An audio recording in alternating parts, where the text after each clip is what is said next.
ও মা হ্যাঁ আছো? হ্যাঁ আছি। আয় অফিস থেকে আসছি, হাত পা ধুয়ে আয়, চা খাবি, বস।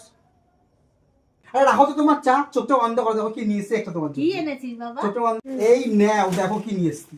Thank you. সামনে তোমার বিয়ে আছে, তোমার কি দেবো মানে মাথায় জ্ঞান ট্যান নেই? এবার তো বলতে হয় আমার, যেটা শাড়ি নিয়ে আয় আমার জন্য। শাড়ি কি পরবে তুমি আমি বিয়েতে? কি বলবো, বৌমা যা রাগি।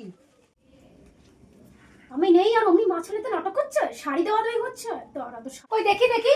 এই আমার জন্য শাড়ি এনেছে আমার বর, দেখি। ও মা কি সুন্দর সুন্দর শাড়ি।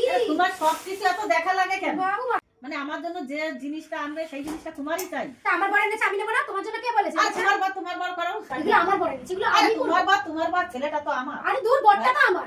ছেলে বললে হবে? এখন বিয়ে হয়ে গেছে। তাহলে যা আমার শাড়ি। বিয়ে হয়ে গেছে, ছেলেটা যদি না হয় শাড়ি তো আমি নিয়েই যাবো। বার করছো। আমি শাড়ি নিয়েই যাই। শোনো, আমি জানতাম যে দুজনের মধ্যে যখন নাটক শুরু হয়ে যাবে তাও আরে দেখতে হবে। বাজে মেয়ে ছেলে।